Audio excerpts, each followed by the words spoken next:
Hey, what's going on, everybody? Hope everybody's doing okay. My name's Smitty. Welcome back to my channel. If you're new to the channel, please consider subscribing.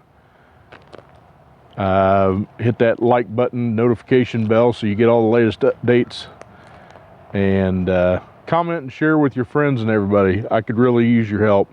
And I do read the comments. Sometimes I'm a little lax on getting them answered, but hey, it is what it is.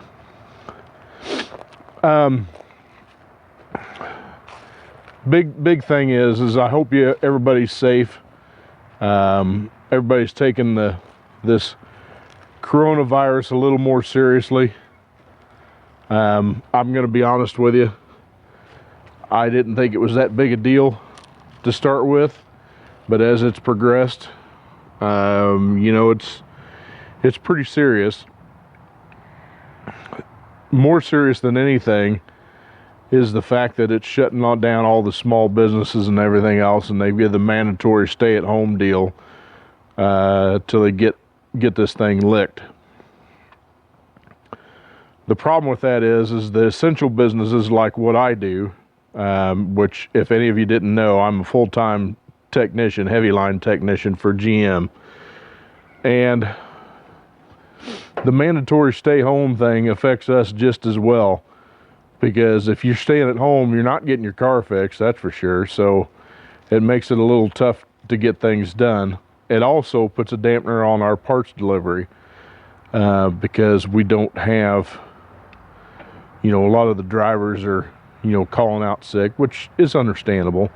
But it takes longer to get the stuff now that you need to fix the cars, which is what's happened at work.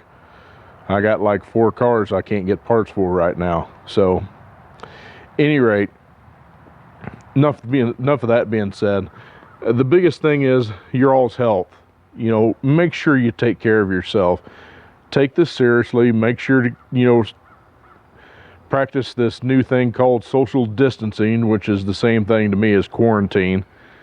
You know, wash your hands. Make sure you get plenty of sleep. The sleep will help more than anything to keep your immune system up. I've experimented many years over that, and it works. I mean, sleep gives your body a chance to rebuild itself, so to speak. Anyway, hey, I'm not a doctor. I'm not a nurse. I'm just saying, take precautions and be good to each other. Check in on your elderly. I've got a long distance friend that lives probably 2,500 miles from me, but I was able to get a hold of her today, and she's doing all right. She's in one of the hot spots up in Michigan, and she's still working also. But you know, some of us need to work. If we don't work, we can't pay our bills, and you see where that goes from there. So anyway, enough of that. All right, we're back to working on the donor. The other night we started working on the injectors, and we got as far as checking to see if we had injector pulse. But what I want to do is I brought home a noid light, and I want to show you how that works. And then we'll pull the upper plenum off and pull the injector assemblies out. 2 reasons for that, actually. For one, there's a bunch of broken vacuum lines that we need to get fixed, and we need to do a resistance check on the injectors to see how many of them are bad. So with that being said, let's get the hood up and we'll get going. All right, so to check this noid, do this noid light, since the old systems, these old Camaros were what they call a batch fire. They weren't sequential until they come out with the LT1. And what I mean by sequential is it actually fires the injectors on the firing order, whereas this system was just primitive. They had 2 basic injector drivers, and it drove each bank. So it drives the odd and even banks back and forth. So that means all your wires are coupled the same together.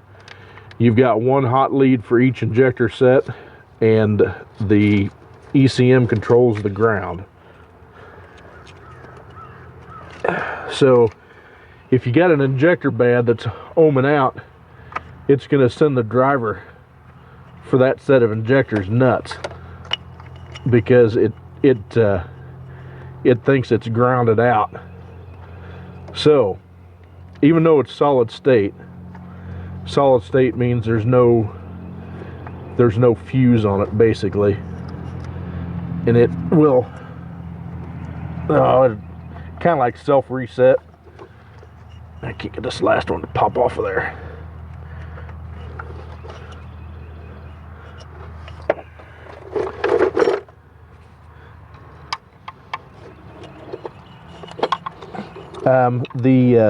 There we go.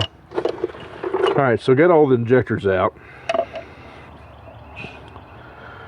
So let me go get my multimeter, and I will go get the noid light, and I'll show you how that works.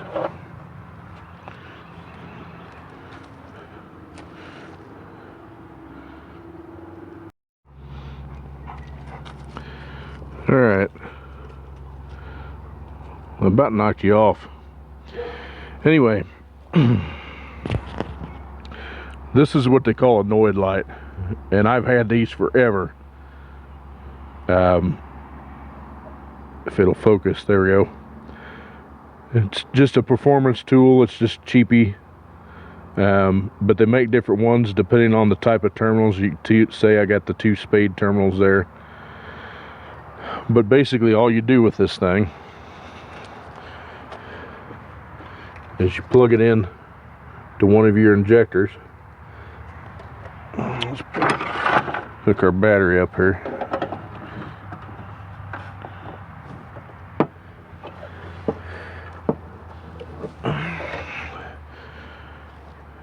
And this thing should, if it's working properly, I haven't used this thing in forever, so I don't know if it's still good, and you know, I've let other people borrow it. But it should blink when you crank it.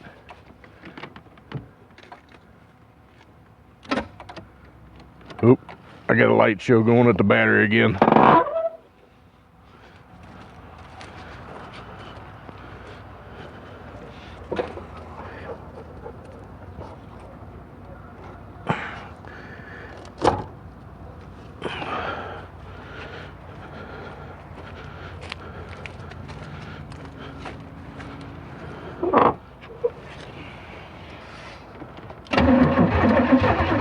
Okay, you can see it there. Did you see it flash? We'll do it one more time.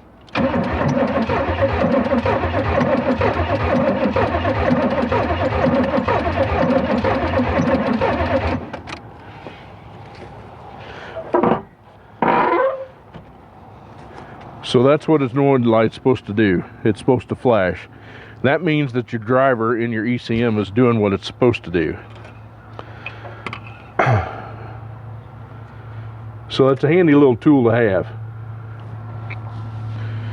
So next, let's take a resistance reading, or in other words, ohm out these injectors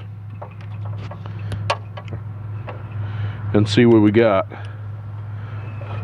So we'll just set the meter right there.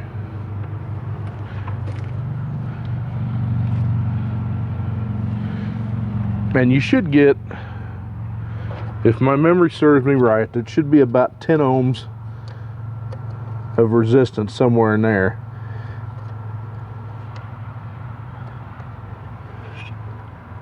Okay, that one's 16.2. I'll have to look up what it's supposed to be exactly, but that's not too far out of the realm. That was cylinder 1.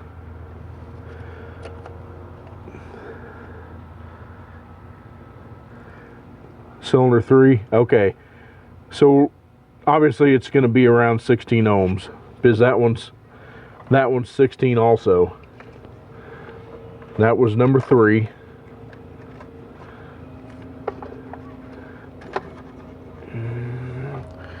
See if I can reach back there to get this other ones, the other 2. I'm gonna put the meter right there. Make sure y'all can still see it. Yeah, should be all right. Okay, looky there. We've got one that's open. I'm gonna double check, make sure we got connections here.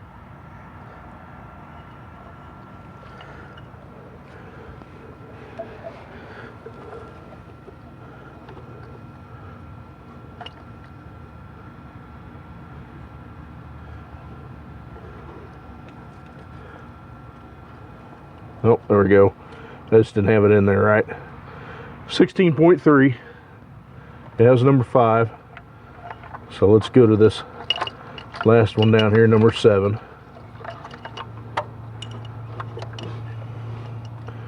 If they all ohm out all right, we might be able to get them to clean up and be able to use them.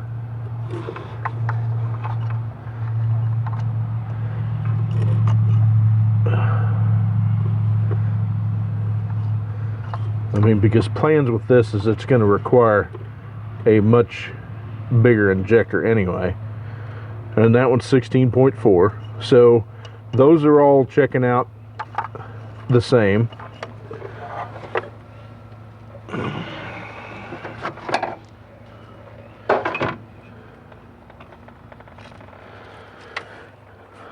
This other side, all right, this other side is a little trickier to get to.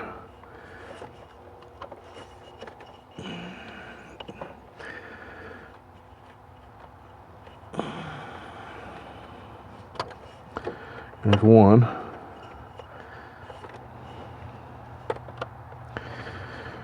And you don't have to worry about the injector getting the wrong plug on the wrong injector on these, because like I said, since they're batch fire,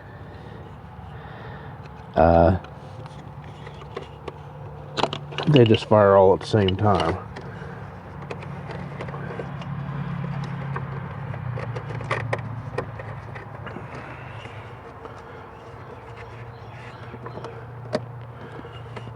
Oh boy, that heater hose is crusty.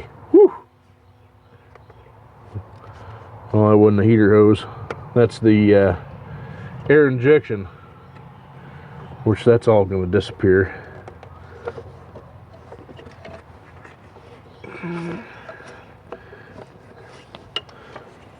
Where we're going, we don't need roads.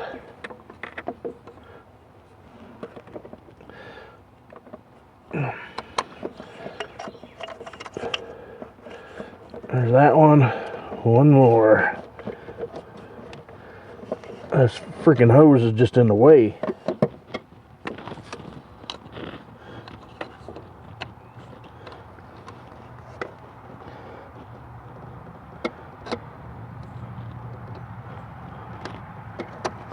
There we go. All right.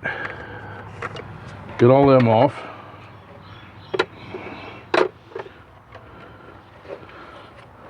We'll flip the meter over the other side here.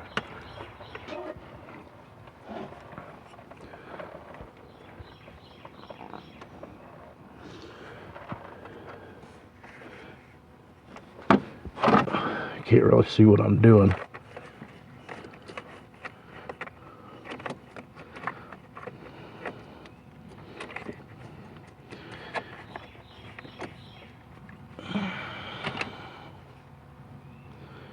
You know, the main reason why they put all this emissions junk on them is they couldn't get them to run clean enough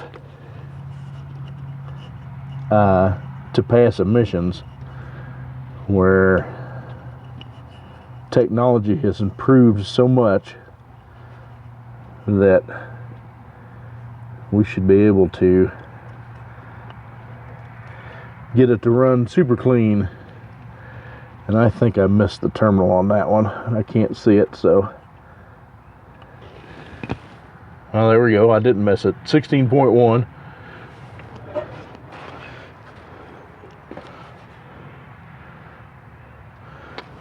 That was number 2. I'm actually looking down underneath the runner. That's the only way I can see the injectors from where I'm at. That, and since the car's up on jack stands, it's short of me crawling in there, which I know you don't want to see that. That'd be a scary thought. 16.1. So those two are okay so far. I have seen these where they'll run fine when they're cold, but when they get some heat in it, it causes that coil inside there to open up, and so then it doesn't. Man, I wish I could just get this hose out of the way. Oh, well, that worked. Here we go. I think somebody had it off once before. About to lose my cover. So we're just going to put that over there for right now. Oh, that's much better. All right.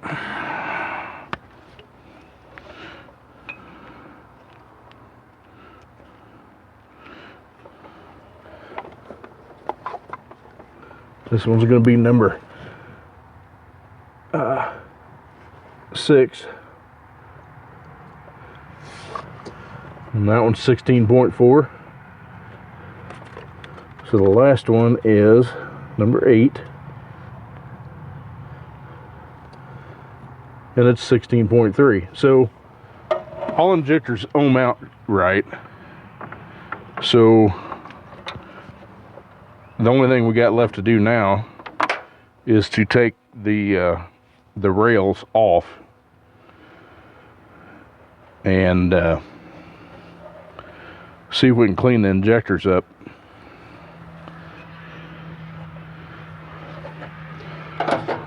So to do that, we're going to crack these lines open right here, and then there's just there's a bolt right down here that holds the bracket on. You know, I might be able to get them loose from here. And those dudes are pretty rusty, but they might come loose. We'll try there first, see if we have any luck,